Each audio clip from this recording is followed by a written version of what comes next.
Hello everyone, this is Cherie, and this is the 31-day horror movie challenge.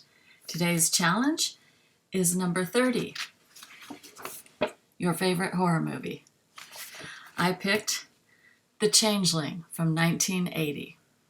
After the death of his wife and daughter in a car crash, a music professor staying at a long-vacant Seattle mansion is dragged into a decades-old mystery by a presence in the attic.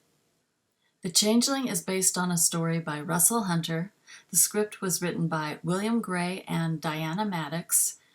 The director was Peter Medak, and it starred George C. Scott. What works in the movie? Everything. That's why it's my favorite horror movie. It's a haunted house movie. It's great cinematography, great acting, great story, great camera work, great sound. It's just got it all. What doesn't work in the movie? Look, for me, I love this. It's the best. I think maybe for today's modern audiences, it could drag a little. Also, for today's modern audiences, they've seen this stuff before, and that's because The Changeling had started so many of the tropes that you see now in haunted house movies. What makes this film your favorite? I think this might have been the very first haunted house movie I saw, and it really scared me, and I just have such fond memories of it. And now this is probably, I think, my fifth watch. And yeah, I love it just as much. It's got all this stuff. Wait, let me read the other questions first and see if they ask stuff about this.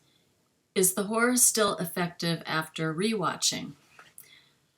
Yeah, definitely, to me. And I love to see how, knowing what the ending is, how things were laid out and built up. It is kind of like a detective mystery type story as well. And seeing all the clues and the setups and everything, and then the payoffs. Yeah, it's just, yeah, it works. I'm going to keep watching it a lot of times.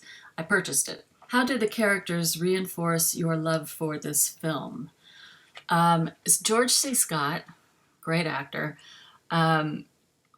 really plays a heartbroken man. And that's a lot of what, like, haunted house stories are about. It's about like a past trauma and dealing with that, and supernatural stuff happens around those that are dealing with the past trauma. And his character is sympathetic, empathetic. He's a musician. He's very respected. He's a very kind person. Like, this is a guy you're rooting for.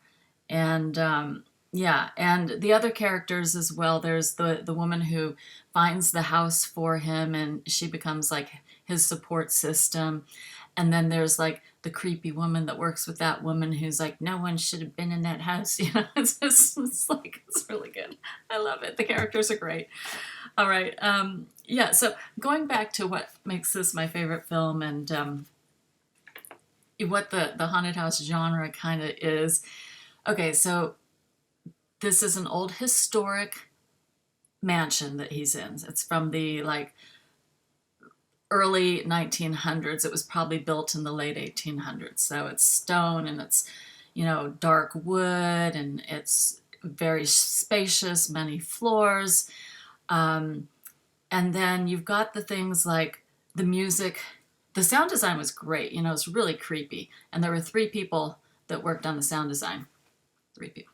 And there's this music box, and I love the creepy music box, that plays the tune that he is composing, and then he finds it playing that same tune that he has composed in the house.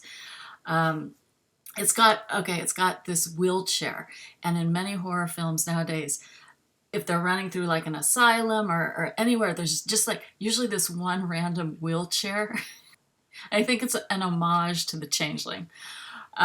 There's the ball that just kind of bounces down the stairs and appears out of nowhere. I think, what year was The Shining? Because didn't that same kind of thing happen? There was a ball in The Shining. I'm going to have to check on the years. But Let's see, what else? See, oh, they have the seance. They have a seance and the automatic writing, and then the ghostly voices he hears on his tape recorder because he's a musician and records stuff. And I love it so much.